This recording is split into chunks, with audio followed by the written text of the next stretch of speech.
내 이름은 이정숙이다. 사람들은 나를 이 여사라고 불렀고 40년 결혼 생활 동안 나는 남편 박만호의 아내, 두 아이의 어머니라는 역할에 단 한치의 소홀함도 없었다. 남편은 성실했다. 새벽에 나가 밤늦게 들어와도 늘 깔끔했고 주말이면 아이들과 공원에 가거나 아내인 나와 손을 잡고 영화를 보러 갔다. 나는 그가 단 한 번도 내게 거짓말을 하거나 한눈을 팔지 않았다고 굳게 믿었다. 그는 나의 전부였고 나의 삶의 증거였다. 그 믿음이 산산조각 난 것은 그가 심장마비로 갑작스럽게 세상을 떠난 지 닷새째 되던 날이었다. 정신없이 장례를 치르고 집으로 돌아온 날, 남편 회사의 법무팀장이 찾아왔다. 텁스룩한 인상의 변호사는 조심스러운 태도로 봉투 하나를 내밀었다. 박만호 최종위원장이라고 굵은 글씨가 새겨진 봉투였다. 사모님 회장님께서 돌아가시기 2주 전 이 위원장을 공증 받으셨습니다. 나는 의아했다. 남편은 평소 건강했고 위원장을 쓸 이유가 없었다. 게다가 우리는 결혼 직후 공동 명의로 작성한 간단한 위원장 외에 따로 재산 문제로 논의한 적이 없었다. 변호사가 봉투를 뜯어 위원장 내용을 읽어 내려가기 시작했다. 처음에는 나와 두 아이에게 일정 비율의 재산을 남긴다는 평범한 내용이었다. 그러다 변호사의 목소리가 낮아지기 시작했다. 그리고 나의 배우자 이정숙과의 공동 소유 재산 중 남편인 나의 지분 절반에 해당하는 모든 자산과 내 개인 명의로 된 비공개 자산 일체는 박세라와 그녀의 아들 박도연에게 양도한다고 명시되어 있습니다. 내 머릿속은 새하얗게 변했다. 박세라? 박도연? 나는 그 이름을 들어본 적이 없었다. 나의 손은 떨렸고 내 옆에 서 있던 두 아이는 경악하며 소리쳤다. 변호사님, 무슨 말씀이세요? 박세라가 누구예요? 변호사는 곤란한 표정을 지으며 대답했다. 죄송합니다, 사모님. 박세라 씨는 회장님의 또 다른 가족이었습니다. 박도연 군은 회장님의 아들이고요. 그 말을 듣는 순간 40년 동안 쌓아 올린 나의 세상이 순식간에 무너져 내리는 소리가 들렸다. 배신감, 모욕감, 그리고 걷잡을 수 없는 분노가 내 안에서 폭발했다. 40년의 결혼 생활, 내 청춘, 내 희생, 모든 것이 한순간에 거짓이 되었다. 남편은 나 몰래 40년 가까이 이중 생활을 해왔다. 그는 완벽하게 성실한 가장인 척 위장하며 다른 여자와 아이를 기르고 심지어 내 노후를 책임질 공동 재산의 절반까지 그들에게 남겼다. 이 말은 우리가 함께 마련한 집, 함께 모은 통장의 절반이 나와 아이들이 아닌 남편의 불륜 상대와 사생아에게 돌아간다는 의미였다. 며칠 후 그들이 나타났다. 박세라와 박도연. 박세라는 30 후반 정도로 보이는 남편보다 한참 어린 여자였다. 화려하고 당당한 태도로 우리 집 거실에 들어선 그녀는 나를 멸시하는 눈빛으로 쳐다보았다. 이정숙 씨죠? 제가 박세라예요. 이제 저희가 박만호 씨의 재산 절반을 합법적으로 상속받게 되었습니다. 깨끗하게 정리하고 저희 몫을 넘겨주세요. 나는 온몸이 떨려서 말을 잇지 못했다. 그때 박도연이라는 20살 남짓한 젊은이가 나섰다. 남편과 놀랍도록 닮은 얼굴이었다. 그는 건방진 태도로 말했다. 할머니의 아버지가 마지막에 저희를 선택하신 건 다 이유가 있겠죠. 저희는 아버지 뜻대로 재산 받을 겁니다. 괜히 법정 가서 망신당하지 마세요. 할머니라는 호칭은 내 심장을 칼로 찌르는 듯 했다. 평생을 남편에게 헌신한 나는 이제 와서 불륜 상대의 아들에게 할머니 소리를 들으며 재산을 빼앗길 위기에 처한 것이다. 아들 녀석이 분노에 차서 그 젊은이의 멱살을 잡으려 했지만 나는 떨리는 손으로 아들을 막았다. 나는 이성을 잃으면 안 된다. 복수할 힘을 모아야 했다. 그들을 돌려보낸 후 나는 며칠 밤낮을 잠들지 못했다. 나는 슬픔에 빠져 울지 않았다. 그 대신 차가운 분노에 휩싸였다. 40년의 기만, 내 인생의 절반을 통째로 훔쳐간 죄. 그 죄에 대한 대가를 나는 반드시 받아내야만 했다.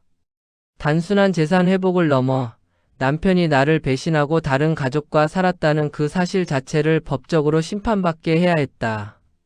나는 이혼 전문 변호사를 찾아갔다. 내 이야기를 들은 변호사는 고개를 저었다.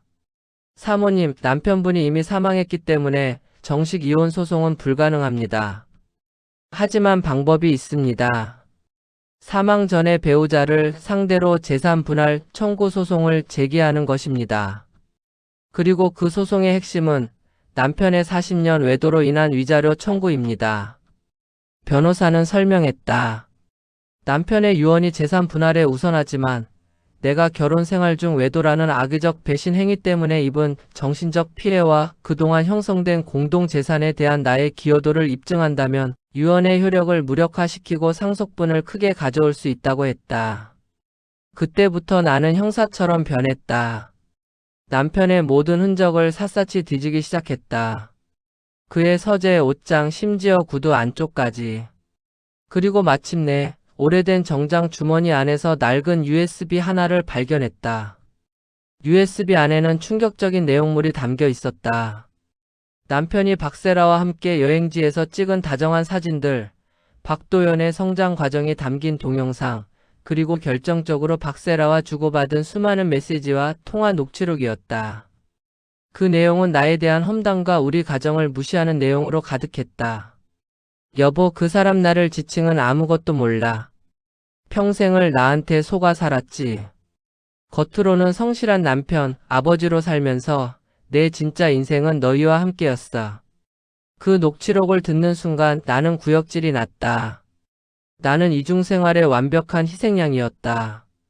40년 동안 남편은 나를 기만하고 조롱했던 것이다.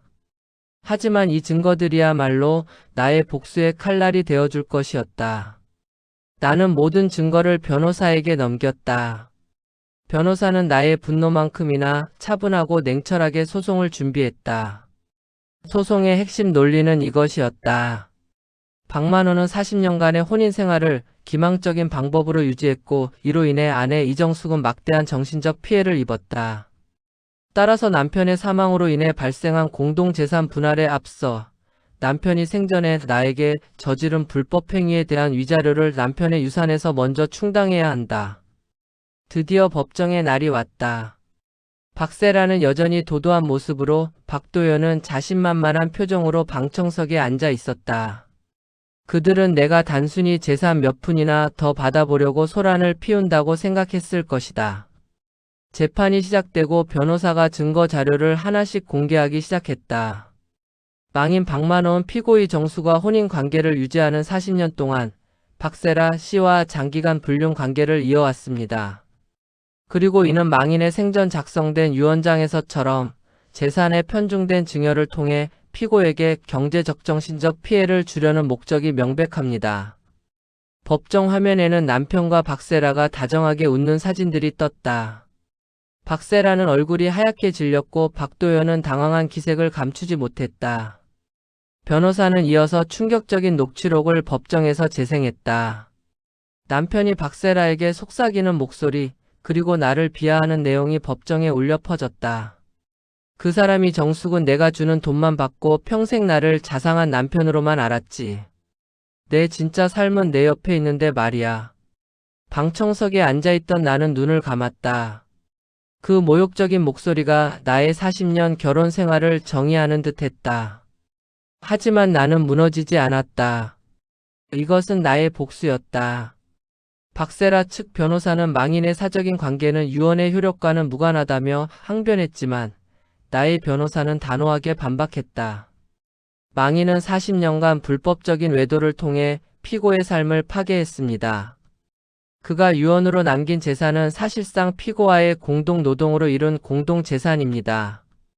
피고는 남편의 기망 행위로 인해 이혼을 하지 못한 채 40년을 보냈습니다. 법원은 피고에게 40년의 정신적 고통에 대한 위자료를 남편의 유산에서 먼저 지급해야 합니다. 최종 판결의 날, 나는 떨리는 마음으로 법원에 섰다. 재판장은 조용하고 명확하게 판결을 내렸다. 망인 박만호는 혼인 기간 중 장기간의 외도로 혼인 관계를 파탄에 이르게 한 주된 기책사유가 인정된다. 피고 이정숙의 청구는 이유 있다.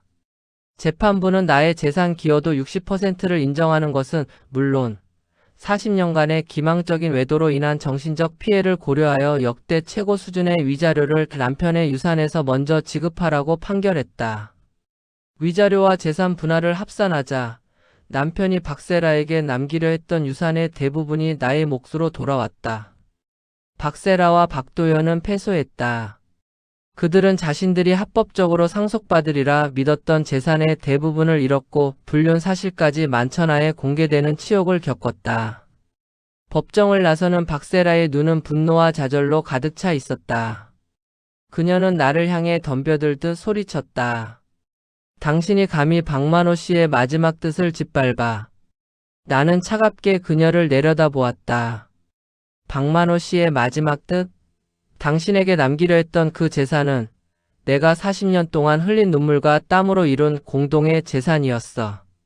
당신은 기껏해야 남의 가정을 파괴한 대가로 남편의 마지막 뜻이라는 핑계를 뗀 탐욕스러운 도둑일 뿐이야. 나는 그를 사랑했다. 그리고 그는 내 사랑을 배신했다. 이제 나는 그 배신에 대한 대가를 받아냈고 남편이 나에게 저지른 죄를 합법적으로 증명했다. 내 손에 돌아온 돈은 단순한 유산이 아니었다. 그것은 나의 40년 인생에 대한 정당한 보상이었고 나를 파괴하려 했던 남편과 그의 또 다른 가족에 대한 처절하고 완벽한 복수였다. 이제 남편은 없다. 하지만 그가 남긴 죄의 기록과 그 죄를 심판한 나의 승리만이 남아 이정숙이라는 나의 이름으로 빛나고 있었다. 나는 이제야 비로소 나 자신만을 위한 삶을 시작할 수 있게 되었다.